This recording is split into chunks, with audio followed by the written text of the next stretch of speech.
Hello students, आज मैं आपको क्लास 10th का जो चैप्टर 2 है मैथ्स का पॉलिनोमियल्स का इंट्रोडक्शन दे रही हूँ। ठीक है, और पहला चैप्टर का हमने इंट्रोडक्शन भी कर दिया और दोनों एक्सरसाइज जो दे रखे हैं उसके भी सारे क्वेश्चन सॉल्व कर दिए हैं। प्लेलिस्ट बनी हुई है तो प्लीज़ ज़रूर चेकआउट करें अगर आपको ज़रूरत है।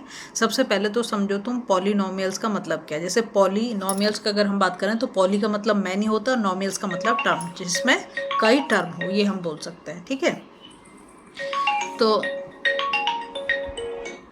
जनरल फॉर्म अगर हम देखें तो जनरल फॉर्म क्या होगी। जैसे मैं अब अगर एक एग्जांपल आपको दूं तो इसको हम ऐसे लिख सकते हैं। देखो, जैसे मैं यहाँ पे लिख दूं 2x + 4, तो ये एक पॉलिनोमियल हो गया। पॉलिनोमियल के केस में एक चीज़ तो आपको ये ध्यान रखनी है कि पावर जो है, पावर हमेशा होल नंबर होनी चाहिए। होल नंबर मतलब 1 2 0 ये हो सकते हैं, लेकिन नेगेटिव पावर कभी भी नहीं आनी चाहिए। क्या बोला मैंने? पॉलिनोमियल के केस में एक चीज़ हमें ध्यान रखनी है, जो पावर है। जैसे इसमें पावर कितनी है? इसमें पावर 1 है। ठीक है, इसकी पावर 0 भी हो सकती है, 1 भी हो सकती है, 2 भी हो सकती है, 3 भी हो सकती है, लेकिन माइनस में नहीं हो सकती। ये आप ध्यान रखोगे अच्छे से। ठीक है, पहली चीज़। दूसरा, तो अब ये आपको क्लियर हो गया कि जिसमें टर्म्स होंगी, टर्म्स से मिलके क्या बनेगा? हमारा पॉलिनोमियल बनेगा। अब आता है वेरिएबल। और देखो इसे इधर देखो, जो मैंने एग्जांपल दिया है ये जो है ये हमारा क्या है? ये वेरिएबल है। अब तुम पूछोगे इसे वेरिएबल क्यों बोल रहे हैं? भाई इसकी वैल्यू जो वेरी कर सकती है ना, एक्स की वैल्यू कुछ भी आ सकती है, 1 2 3 4 कुछ भी आ सकती है, तो इसकी वैल्यू क्या कर रही है? वेरिएबल है, क्योंकि वेरी कर रही है वैल्यू। और ये वाला जो इसे बोले हम कॉफिशिएंट, क्या बोलेंगे? कॉफिशिएंट। ठीक है, ये फिक्स रहेगी तुम्हारी वैल्यू। ठीक है, तो पहला वाला जो न्यूमेरिकल टर्म है उसको हम बोलेंगे कॉफिशिएंट, और जो इसकी वैल्यू वेरी कर रही है उसको बोलेंगे वेरिएबल। ये चीज़ क्लियर हो गई। अब जनरल फॉर्म जो दे रखी है वो दे रखी है px। px का मतलब क्या? Polynomial in x is equal to an x⁴n plus an-1 x⁴। ये तुम्हें बहुत वो लग रहा होगा, 1 मिनट में मैं तुम्हें समझा देती हूँ। जैसे यहाँ पर एक टर्म हो गई, यहाँ पर एक टर्म हो गई, यहाँ पर एक टर्म हो गई, तो सबसे बड़ी टर्म मतलब सबसे बड़ी पावर ये, उससे छोटी पावर ये, उससे छोटी पावर ये, उससे छोटी पावर ये, ऐसे समझो तुम। ठीक है, अब आता है degree of polynomial, very important. The highest power of the variable x in the given polynomial is known as the degree of polynomial. अभी शायद आपको ना समझ में आया हो। देखो डिग्री कैसे समझोगे? डिग्री आप ऐसे समझ सकते हो, इधर देखो, ये देखो, इससे तुम्हें क्लियर हो जाएगा। Degree of polynomial, n is called the degree, मतलब highest power of the variable. ठीक है, x। If n is equal to 1, अगर n की पावर मतलब जो पावर है अगर 1 है तो उसे हम बोल देंगे लीनियर। अगर n इज इक्वल टू 2 तो पावर 2 है तो उसे हम बोल देंगे क्वाड्रेटिक। अगर n इज इक्वल टू 3 तो हम बोल देंगे क्यूबिक। इतनी चीज़ समझ में आई। अब जनरल फॉर्म देख लो, जैसे यहाँ लिख रखा है कि ax + b, अभी मैंने आपको लिख के दिखाया, और जहाँ पर a जो कभी भी 0 नहीं हो सकता। ठीक है, जनरल फॉर्म में if n is equal to 2 the polynomial is called quadratic polynomial. तो हमारी फॉर्म क्या हो जाएगी? जैसे लीनियर, ये वाली क्या हुई हमारी? ये वाली तो हमारी हो गई, इसको हम बोल सकते हैं लीनियर। क्या बोलेंगे? लीनियर। लीनियर का मतलब क्या है? पावर कितनी है? 1, तो हम बोलेंगे लीनियर। ठीक है, अगर उसकी पावर 2 हो जाए, जैसे कि अगर उसकी जनरल फॉर्म लिखें तो ax² + bx + c। ठीक है, ये क्या है? ये तो कॉफिशिएंट है। ये क्या है? ये तो कॉफिशिएंट है। ये क्या है? वेरिएबल। ये क्या है? वेरिएबल। और ये भी क्या है? कांस्टेंट। ये कांस्टेंट टर्म है। ठीक है, यहाँ पर भी आपका a जो वो 0 के इक्वल नहीं। तो यहाँ पावर हम क्या देख रहे हैं? हाईएस्ट पावर कितनी है? 2, तो इसको हम बोल देंगे क्वाड्रेटिक पॉलिनोमियल। ठीक है, फिर तीसरे के लिए हम लिखेंगे ax³ + bx² + cx + d और a is not equal to 0। ठीक है, तो यहाँ पे हाईएस्ट पावर कितनी है? 3, तो इसको हम बोल देंगे क्यूबिक पॉलिनोमियल। क्या बोलेंगे? Cubic polynomial. ठीक है, अगर इससे ज़्यादा आ जाता है तो हम उसे बोलेंगे फिर सीधा पॉलिनोमियल। ठीक है, अब एक और चीज़ आपको समझाने वाली जो है, अगर पावर 1 है, पावर 1 है, हम बोलते हैं जिस इसके आंसर निकालते हैं ना, हम उसे रूट बोल सकते हैं। क्या बोल सकते हैं? हम उसे रूट बोल सकते हैं कि इसके रूट निकालो, या फिर हम क्या बोल सकते हैं? जीरोज निकालो। ठीक है, ये नॉर्मली हम सॉल्यूशन भी बोल सकते हैं। ज़्यादातर आप रूट शब्द सुनोगे या जीरो सुनोगे, मतलब ये कि उसका सॉल्यूशन क्या है। ठीक है, क्योंकि हमें इसके किसके जो भी इक्वेशन लेंगे उसे हमें जीरो के इक्वल ही करना पड़ेगा, मतलब जो हमारा पॉलिनोमियल दे रखा है उसे हमें जीरो करना है, ऐसी हमें वैल्यूज़ निकालनी है। पहली बात तो ये क्लियर। अगर पावर आपकी 1 है तो आंसर आपका मतलब एक ही जीरो निकलेगी। कितनी? एक, मतलब एक आंसर आएगा। अगर आपकी पावर 2 है तो आपके 2 आंसर आएंगे, मतलब 2 जीरोज होंगी। ठीक है, अगर आपकी पावर हाईएस्ट पावर 3 है तो आपके आंसर 3 आएंगे, मतलब 3 जीरोज आएंगी। इतनी चीज़ क्लियर हो गई। ये देखो छोटी छोटी चीज़ें हैं, लेकिन जब तुम्हारा 1 मार्क के क्वेश्चन आते हैं वो सब ऐसे ही आते हैं, जिसमें आपको जो है ये सब कुछ करके दिखाना पड़ेगा, और मैं बताऊंगी धीरे धीरे सब चीज़ों का आपको। ठीक है, तो बहुत ज़रूरी है कि सब चीज़ें हमें पता। अब यहाँ पे देखोगे तो तुम एकदम समझ जाओगे, पहले शायद तुम्हें समझ ना आता। लीनियर पॉलिनोमियल, लीनियर क्या बता, जिसकी पावर 1 हो, तो if the degree of the given, degree बता दिया तुम्हें, हाईएस्ट पावर जो होती है उसे हम डिग्री बोलेंगे। If the degree of the given polynomial is 1 then it is known as the linear polynomial. समझ जाओ, अगर पावर 1 है, हाईएस्ट पावर 1 है, तो उसे हम बोलेंगे लीनियर पॉलिनोमियल। ठीक है, जैसे यहाँ दे रखा 2x - 3। अब तुम x की पावर देखो, x की पावर कितनी है? 1, क्योंकि कुछ लिख नहीं रखा तो 1 पावर है, तो क्या हो गया? लीनियर हो गया। यहाँ दे रखा x + 5, तो ये भी क्या हो गया? लीनियर हो गई। क्यों लीनियर होगी? क्योंकि x की पावर कितनी है? 1 है। आपको x की पावर को चेक करना है। ठीक है, फिर आया क्वाड्रेटिक पॉलिनोमियल। जैसा मैंने बताया कि पावर 2 होने से हम उसे क्वाड्रेटिक पॉलिनोमियल बोलेंगे। If the degree of the given polynomial in is 2, कितना? 2, it is known as the quadratic polynomial. अब यहाँ पर तुम देखो जो एक्सप्रेशन दे रखा है यहाँ पे 2x² - 3, तो पावर हाईएस्ट कितनी है? 2, तो क्या हो गया? क्वाड्रेटिक हो गया। यहाँ देखो x² + √3x, ठीक है, +5। यहाँ पर तुम देखो हाईएस्ट x की पावर कितनी है? 2, तो ये क्या हो गई? क्वाड्रेटिक पॉलिनोमियल, है ना।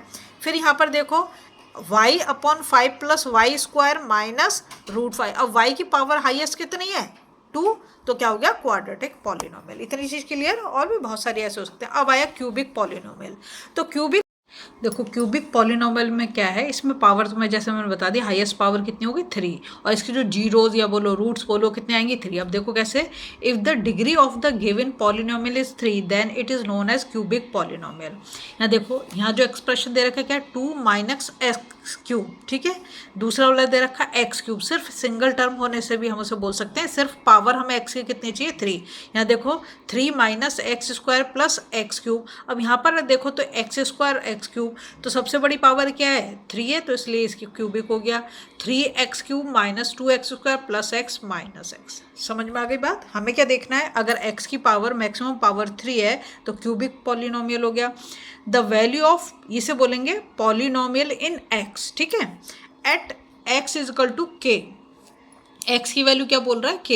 इफ p मतलब polynomial in x is a polynomial in x and if k is any real number, then the value obtained by replacing x by k in polynomial in x is called the value of px, ठीक है, at x = k and is denoted by pk। ऐसे जो भी उसकी value, मान suppose करो यहाँ पे 2 वैल्यू आ गई, तो हम k की जगह पे क्या प्लेस कर देंगे? 2 कर देंगे। फिर आता है जीरो ऑफ ए पॉलिनोमियल, तो यहाँ देखो px मतलब वही polynomial in x, if p मतलब पॉलिनोमियल इन k = 0, जीरो तो होगा, then the real number k is said to be a zero of the polynomial, ठीक है। फिर आता है zero of the linear polynomial. If k is a zero of px = ax + b, then pk = ak + b = 0। That is k की value निकाल दी -b/k, ठीक है। माइनस क्यों हुआ? क्योंकि इक्वल के दूसरी साइड पे चला गया, इसलिए चला गया, ठीक है। अब मैं एक ना आपको जीरो निकाल के दिखा देती हूँ, जिससे आपको आइडिया हो जाए कि जीरो निकालते कैसे। जीरो बोल सकते हो, रूट बोल सकते हो उसको, या फिर तुम उसको और क्या बोल सकते हो।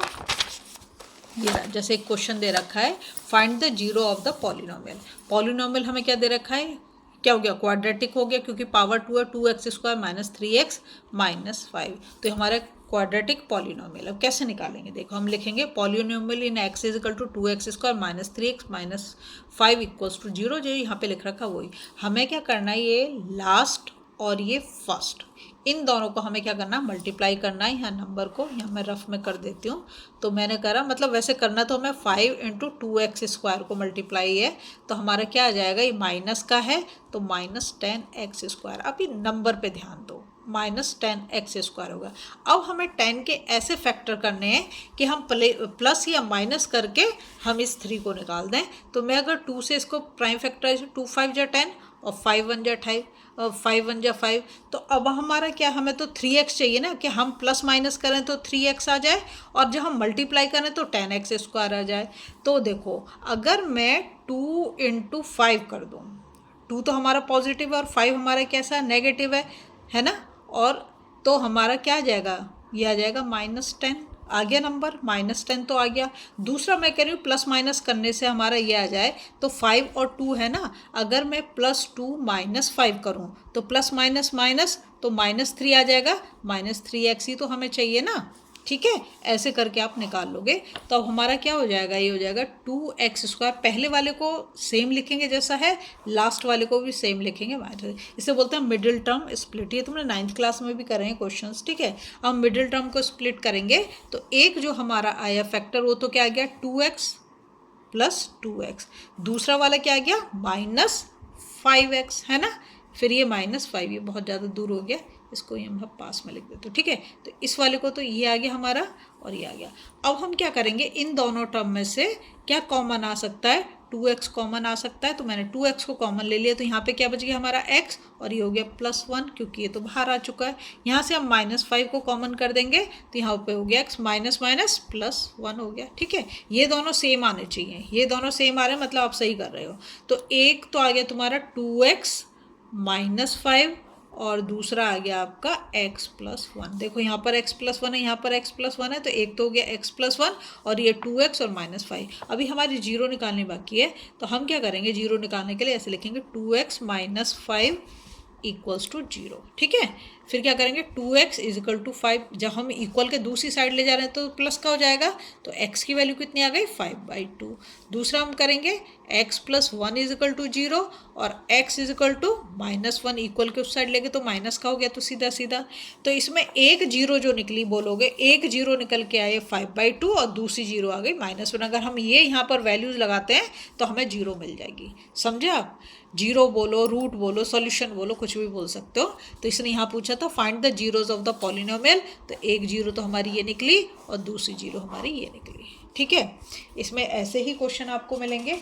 अब मैं आगे बता देती हूँ जो हमारा ज्योमेट्रिकल मीनिंग जो है इसका। ठीक है, तो यहाँ पर है हमारा इम्पॉर्टेंट कॉन्सेप्ट, क्या दे रखा है, geometrical meaning of the zeros of a polynomial. देखो इस सब को मैं बाद में पढ़ के बताऊंगी, पहले तो मैं करके समझाती हूँ तो जल्दी समझ जाओगे।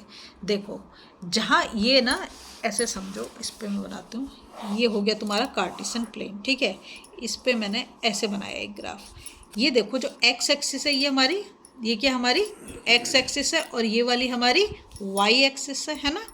यहाँ पर देखो x को या तो x को टच कर जाए या इसको इंटरसेक्ट कर जाए। जैसे यहाँ पे क्या हो रहा है, इंटरसेक्ट, यहाँ पे क्या हो रहा है, इंटरसेक्ट। तो ये पॉइंट कितने जीरो हो गए, 2। यही हमें बता देगा कितनी जीरो है, 2 जीरो। एक और मैं ग्राफ बनाती हूँ, देखो इसको मैंने ऐसे कर दिया। ठीक है, अब यहाँ पर देखो ये सिर्फ टच कर रही है, x को क्या कर रहा है, टच कर रहा है, तो एक जीरो हो गई। यहाँ पर इंटरसेक्ट कर रहा है, दूसरी जीरो हो गई।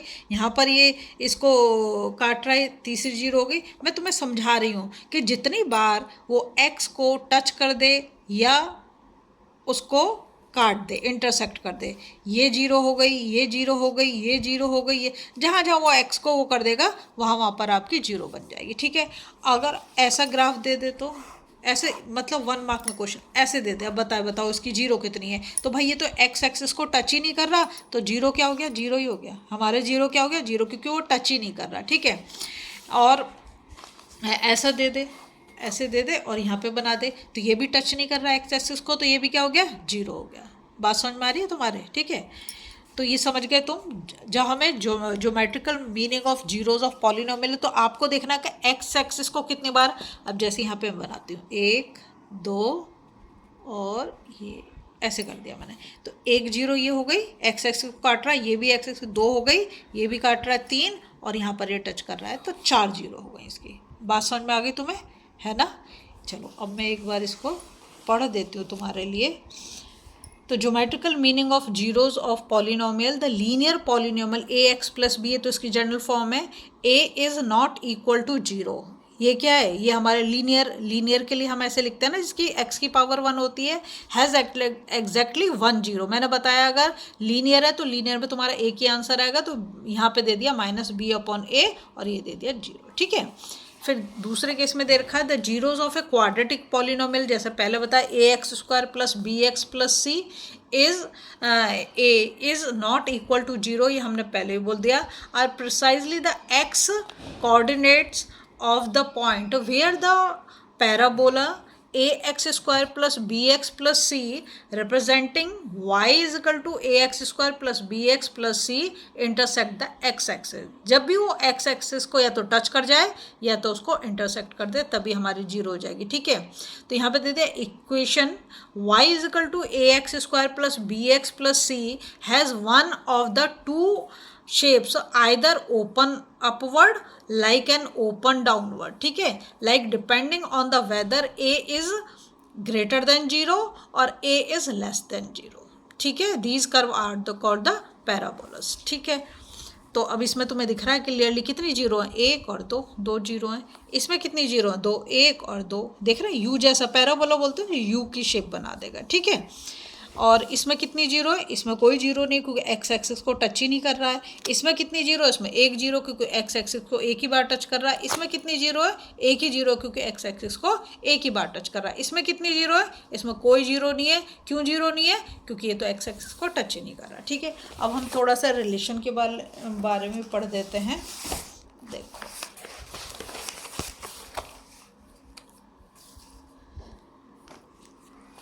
यहाँ पर relationship between zeros and coefficient of polynomial. Coefficient तुम्हें मैंने अच्छे से समझा दिया, जैसे कि यहाँ पर ए एक्स प्लस बी है, तो इसमें जो हमारा कॉफिशेंट क्या है, ए है। बात समझ में आ रही है ना?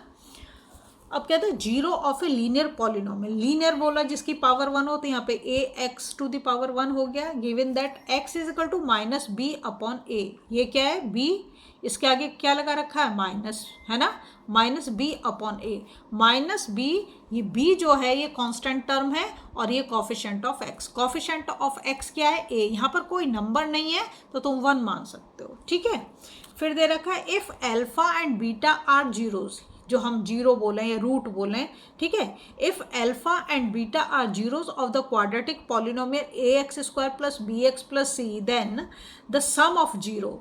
तो हम अगर इन्हें जीरो बोल रहे हैं तो अल्फा प्लस बीटा हमारा सम हो गया। Alpha plus beta is equal to क्या होगा, -b/a। -b क्या है, कॉफिशेंट ऑफ x। किसका कॉफिशेंट, x का। और ये क्या है, कॉफिशेंट ऑफ x स्क्वायर। समझे या नहीं समझे? देखो -b, ये वाला b ले लिया, ठीक है, और ये वाला हमारा a है। फिर आता है प्रोडक्ट ऑफ जीरोज। प्रोडक्ट का मतलब क्या है, दोनों का मल्टीप्लिकेशन अल्फा एंड बीटा का, तो वो क्या होगा, c/a। c क्या हमारा कांस्टेंट टर्म है और a क्या हमारा कॉफिशेंट ऑफ x स्क्वायर है। ठीक है, if alpha beta and gamma, अगर कोई क्यूबिक है तो क्यूबिक पॉलिनोमियल में तो 3 जीरो आएंगे ना, इसलिए यहाँ पे लिखा if alpha beta and gamma are the zeros of the cubic polynomial ax³ plus bx² plus cx plus d, then फिर क्या होगा, सम ऑफ जीरोज। तो हमारे क्योंकि 3 जीरो निकलेंगे, क्यूबिक है, तो alpha plus beta plus gamma is equal to -b/a। b क्या है, कॉफिशेंट ऑफ x स्क्वायर, ये रहा x स्क्वायर, ये रहा, इसका कॉफिशेंट ये रहा। ठीक है, और a क्या है, कॉफिशेंट ऑफ x³, ये हमारा x³ और इसका कॉफिशेंट a, ये रहा। फिर अब product of the root taken 2 at a time, तो यहाँ लिखा अल्फा बीटा, दो को एक साथ में, alpha beta plus beta gamma plus gamma alpha is equal to c/a। c क्या है हमारा कांस्टेंट टर्म, ये वाला कांस्टेंट टर्म है, और यहाँ पर d क्या है, कॉफिशेंट ऑफ a क्या है, कॉफिशेंट ऑफ x³, ये रहा a। ठीक है, प्रोडक्ट ऑफ जीरो क्या है, alpha beta gamma equals to -d/a। -d हमारी जो लास्ट वाली टर्म है कांस्टेंट टर्म है, और a क्या है, कॉफिशेंट ऑफ x³। मुझे नहीं लगता इससे ज़्यादा एक्सप्लेनेशन की ज़रूरत है। अगर आपको वीडियो पसंद आ रही है प्लीज़ लाइक शेयर सब्सक्राइब कर दें, फॉलो जरूर करें।